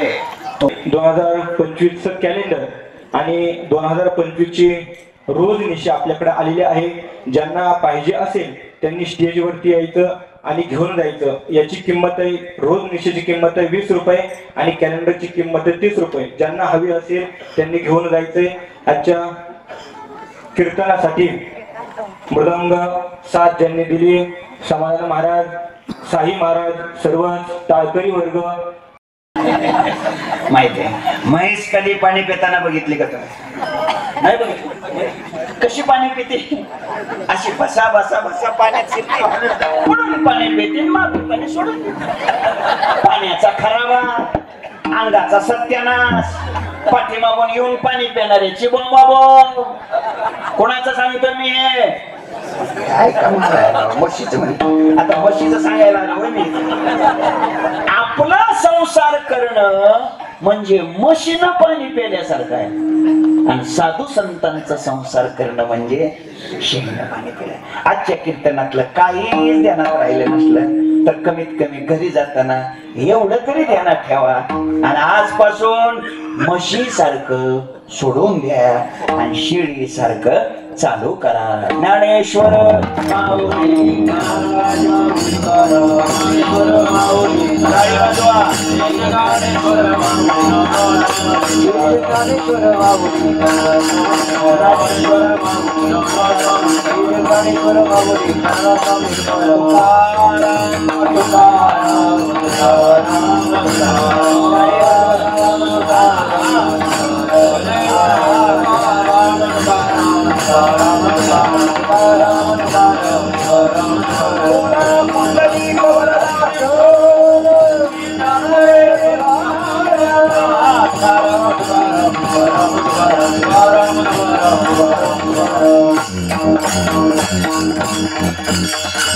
झालेली सेवा संत सद्गुरू नागराव महाराज यांच्या चरणी समर्पित करतो. आपल्या सर्वांचे गुरुदेव आदरणीय पूजनीय श्रद्धेय माधव बाबा यांच्या आशीर्वादाने हा चाललेला हा महोत्सव आदरणीय रामदास बाबा, आदरणीय पंढरी बाबा यांच्या मार्गदर्शनाने उभे राहिलेले सगळे माझे गायनाचार्य, सगळे या परिसरातले संत लोक, आदरणीय सुदाम बाबा, सगळे महाराज मंडळी उभे राहिलेले टाळकरी, गोडासे साईजी आणि आदरणीय दिनेशजी महाराज मृदंगाचार्य, विनेकरी, सगळे टाळकरी आणि तुम्ही माझ्या समोर येऊन बसलेले सर्व श्रोते, या सर्वांचं मी हृदयापासून अभिनंदन करतो. अत्यंत उत्तम दर्जेदार अशी लाऊड स्पीकरची व्यवस्था आपण केली. राम लखनजी, बरोबर आहे का? तुमचंही मी मनापासून अभिनंदन करतो. आणि आपण गेल्या वर्षी माझ्या आव्हानाला मान दिला आणि आळंदीमध्ये जोग महाराजांच्या वारकरी शिक्षण संस्थेमध्ये विद्यार्थ्यांना भोजन करण्यासाठी लागणारं अन्नपूर्णा भवन बांधायला गेल्या वर्षी सुरू झालं. आता त्याची फरशी बसवण्याचं काम, फरशीला चालू आहे आता फरशी बसवण्याचं काम, घाबरू नका, फरशी बसवण्याचं काम आता चालू आहे. आणि तुम्ही कार्तिकी वारीला आला असताल ना, का नाही पुणे आले? हा, तर संस्थेत उत्तम काम चालू आहे, दर्जेदार काम चालू आहे. आतापर्यंत जवळपास 4000 पोती सिमेंट लोकांकडून कीर्तनामध्ये गोळा केलं आणि सगळ्या लोकांनी उत्तम मदत केली. आताही फरशीचं काम चालू आहे. फरशी करताही लोकांचं देणगी लोकांचं देणं चालू आहे. तुम्हाला काही ताप देणार नाही मी, आता काही म्हणणार नाही. आणि खरं म्हणजे मी म्हणलो तरी मी बिघडल कुठं? काय बिघडल तसा विचार केला तर काय बिघडल? गेल्या वर्षी ऐका, तुम्ही दिलं, प्रश्नच नाही, काही वादच नाही. पण गेल्या वर्षी तुम्ही तुमच्या धनाचा उपसा केला, बरोबर बरोबर. मग आता वर्षभरात काही विहिरीत पाणी आलंच नसेल का? आलंच असेल की काय अडचण आहे? आणि म्हणून आता सध्या सुद्धा फरशी बसवण्याचं काम चालू आहे. 10.25 लाख रुपये फरशी बसवण्याकरता लागतायत. आतापर्यंत जवळपास 7.5 लाख रुपये त्याच्यासाठीचे सुद्धा गोळा झालेले आहेत. अजून साधारणपणे 2.25 लाख रुपये फरशी बसवण्यासाठी आपल्याला तिथं लागू शकतात. गरजेचं आहे. जर कोणाला एखाद्याला भावना निर्माण झालीच तर तुम्ही अजूनही या कार्याकरता मदत करू शकता, जबरदस्ती नाही. लक्षात ठेवा, मी पुन्हा पुन्हा ताप देणारा बुवा नाही, हे लक्षात ठेवा. पण कसं असतं, काहीची भावना असते, सत्कर्म केलं पाहिजे, दानधर्म केला पाहिजे आणि योग्य ठिकाणी दान दिलं पाहिजे, असं चांगलं आहे. आणि म्हणून अजूनही 2.25 लाख रुपये आपल्याला त्या कामाकरता लागतायत. मला वाटतंय गाथा, ज्ञानेश्वरी, भागवत, गीता याचं वाचन करणारा, अभ्यास करणारा साधक हे सगळे आमचे गुरुबंधू आहेत, संस्थेत शिकलेले आहेत. लक्षात ठेवा, त्या जागेवर तुम्ही दिलेल्या फरशीवर बसून ते गाथा ज्ञानेश्वरी वाचणार आहेत, त्या फरशीवर बसून ते अन्न ग्रहण करणार आहेत. आणि म्हणून 2.25 लाखातलं काय 5-50,000, काय 5-25,000, 5-50,000 लाख रुपये जरी आपण आपल्या गावाने या कामाकरता दिले तर आम्ही तुमचं हृदयापासून, मनापासून अगोदर तर अभिनंदन केलंच, पण अजूनही आम्ही आपलं नक्कीच अभिनंदन करूया. आणि अधिक नाही, 5-5 हजाराने 20 जण झाले तरी आपलं काम होऊन जाईल. 5,000 माझी झाली. आदरणीय रामदास बाबा यांनी 5,000 रुपये देण्याचं कबूल केलंय. आम्ही त्यांचं अभिनंदन करतो. वा, सांगा नाव तुमचं. भैरव साहणे यांच्याकडून 5,000. साहणे बाबा यांच्याकडून 5,000 रुपये जाहीर झाले. आम्ही त्यांचं अभिनंदन करतो. झालं, 18च नावं राहिली, फक्त 18च नावं. सांगा नाव. कारभारी महादू साहणे. कारभारी महादू साहणे यांच्याकडून 5,000. आम्ही त्यांचं मनापासून अभिनंदन करतो. तुम्ही टाळी तरी वाजवा. बोला. बाळू केला. बाळूजी केला यांनी 5,000 रुपये जाहीर केले. आम्ही त्यांचं मनापासून अभिनंदन करतो. किती झाली नावं? नावं किती झाली? 4. 16च राहिली. सांगा. यादव, तुम्ही जीव करणार आहेत मला. यादवजी साहणे यांनी 5,000 जाहीर केले. त्यांचं अभिनंदन करतो. 15 नावं फक्त राहिली. झाली 15 नावं आली की मग आपलं 1 लाखाचं उद्दिष्ट सहज साध्य होतंय. तुकाराम आनंद साहणे. तुकाराम आनंद साहणे यांनी 5,000 जाहीर केले. आम्ही त्यांचं मनापासून अभिनंदन करतो. आमचे संजय शेठ पावशेजी त्यांनी 5,000 जाहीर केले. आम्ही त्यांचं मनापासून अभिनंदन करतो. 13च नावं राहिली. सजन नामदेव साहणे यांच्याकडून किती? 5,000. असं दोनदा केले म्हणून 5,000. सजन नामदेव साहणे यांनी 5,000. त्यांचंही मनापासून अभिनंदन करतो. आता फक्त 12 नावं राहिले. विष्णू भाऊ रंधे यांच्याकडून 5,000. त्यांचंही मी मनापासून अभिनंदन करतो. बाबा 11 नावं राहिले. म्हणजे मग झालं ना की जय विठ्ठल करतो, कशाला वेळ लावायची? पैसे रोकच. नाव सांगा की.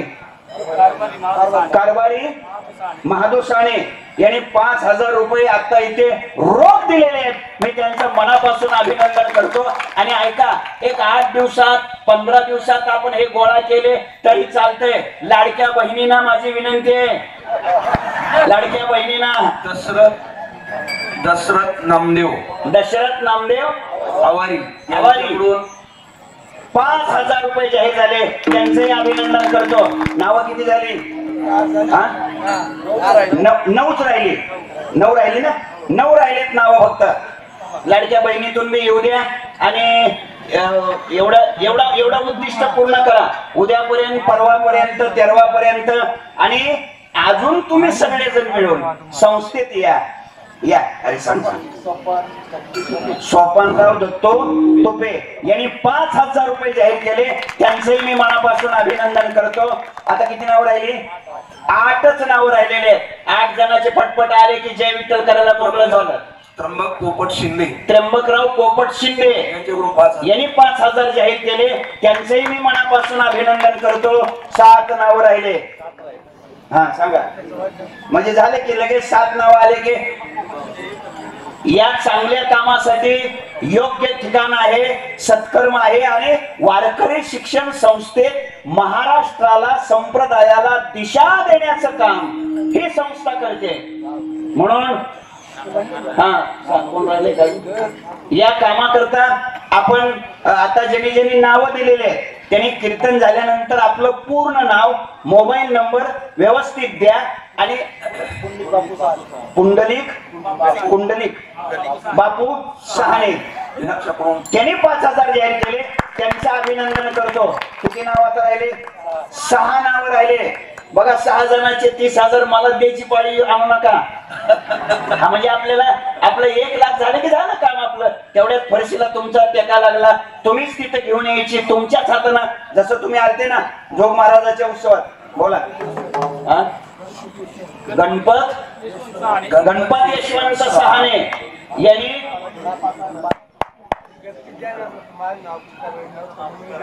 गपचिप देणार होते ते. त्यांचं नाव पुकारायचं नाही. गणपत सहाणे बाबा त्यांचं नाव अजिबात पुकारायचं नाही. अजिबात कोणाला सांगायचं नाही. त्यांनी 5,000 दिले. त्यांचं नाव अजिबात सांगायचं नाही. टाळी वाजवा. सखाराम रघुनाथ सहाणे त्यांनी 5,000 जाहीर केले. आम्ही त्यांचं मनापासून अभिनंदन करतो. नावं किती राहिली?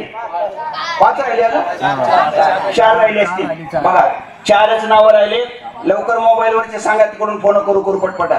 म्हणजे मग आपलं काम संपतंय. आणि तुम्ही सुद्धा लक्ष द्यायला काही हरकत नाही. 7:30 जमा झालेत. तुम्ही याच्यामध्ये विठ्ठल राऊत यांनी 5,000 जाहीर केले. त्यांचंही मी मनापासून अभिनंदन करतो. बोला. बघा बाबांचे म्हणणं आहे लाडक्या बहिणीने 5च्या ऐवजी 2-2 ना, 1-1 ना, 3-3 ना असे बी दिले तुम्ही तरी चालतंय. तुमचाही कष्टाचा, हक्काचा, तुमचाही मदत त्या कामाकरता व्हावी.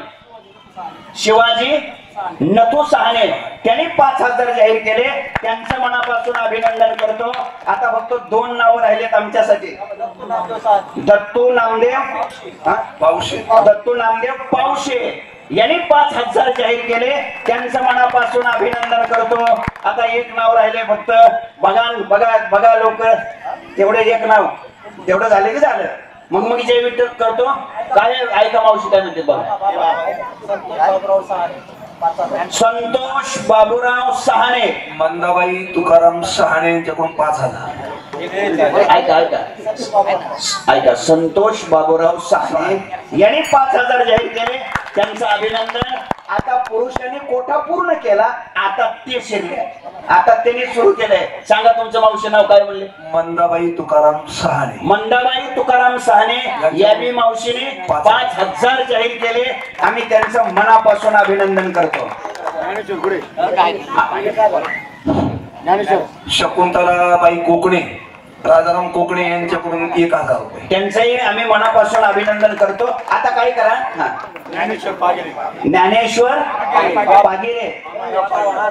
ज्ञानेश्वर वामन पागिरे त्यांनी 5,000 रुपये द्यायचे जाहीर केले. आम्ही त्यांचं मनापासून अभिनंदन करतो. आता काय करा. लाडक्या बहिणींना विनंती आहे. जय विठ्ठल झालं ना की तुम्ही तुमची नावं सांगा. आणि 1,000 द्या, 2,000 द्या, 500 द्या. जे द्याल त्याच्यात आम्हाला आनंद आहे. काही नाही देता आलं तर आशीर्वाद द्या की या लेकरांना, संस्थेत शिकणाऱ्या लेकरांना तुमचा आशीर्वाद मिळू द्या. तुमच्या आशीर्वादानं सुद्धा हे काम पूर्णत्वाला गेल्याशिवाय राहणार नाही. आपण सगळेजण द्या. ज्यांनी नावं दिली त्यांनी बघा. सजन नामदेव साणे यांची भगिनी चहाबाई यांनी 1,000 रुपये सांगितले. अभिनंदन त्यांचे मनापासून. ऐकायला येते. बरं, ज्यांचे आवाज इथपर्यंत येत नाहीत त्याने कीर्तन झाल्यानंतर या ठिकाणी संयोजकांना पंढरी बाबा आहेत, रामदास बाबा आहेत, सगळे लोक आपण आहेत, सगळेजण नावं द्या आणि दिल्याप्रमाणे घोषित केल्याप्रमाणे, कारण हे काही देणं नाही, म्हणजे हे काय उसनवारीचा व्यवहार नाही. सारखं फोन करायचं, काय झालं रे बाबा, दे की रे बाबा. 2-4 दिवसात तयारी करा. सप्ताह झाल्यावर बोला, सप्ताह झाल्यानंतर आपण आळंदीला या, काम बघा, फरशी बसवायचं काम चालू आहे की फरशी बघा आणि तिथे येऊन आपण हे पोच करा. याच कामा करता तुकोबारायाचं कीर्तन होतं का इथं? नव्हतं. याच कामा करता आपण पहिलीही मदत केलेली आहे आणि आताही आपण मदत केली. साकूरकराच्या दातृत्वाला मी मनापासून नमस्कार करतो, वंदन करतो. आणि सुदाम बाबा अशा एका चांगल्या गावाची ओळख आपण करून दिली. मी आपलं मनापासून अभिनंदन करतो. पार्वताबाई नामदेव सहाणे यांचे कोणी घालावं? पार्वताबाई नामदेव सहाणे,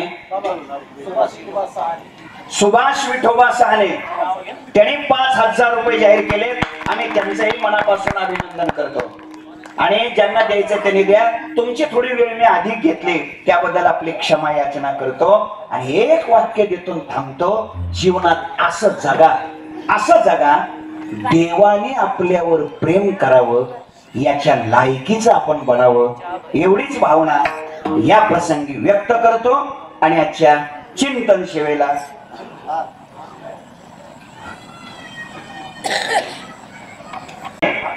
याने 11,000 देण्याचं जाहीर कबूल केलंय. त्यांचे आम्ही मनापासून अभिनंदन करतो. काय लोक अंदाज घेतात शेवटचा आकडा काय, मग आपला त्याच्यापेक्षा जास्त असला पाहिजे. आता 11च्या पुढे मी एखादा घेऊन जाईल काय सांगता येत नाही. समृद्धीच्या जवळची लोक आहेत, काय अडचण नाही. आपल्या सगळ्यांना अशी समृद्धी प्राप्त व्हावी अशी भावना व्यक्त करतो. आणि तुमची वेळ थोडी जास्त घेतली, पुन्हा एकदा आपली क्षमा मागतो. सर्व टाळकरी, सर्व गुरुबंधू आणि मृदंगाचार्य या सगळ्यांचं अभिनंदन करतो आणि चिंतन सेवेला पूर्ण विराम देतो. विठ्ठल जय जय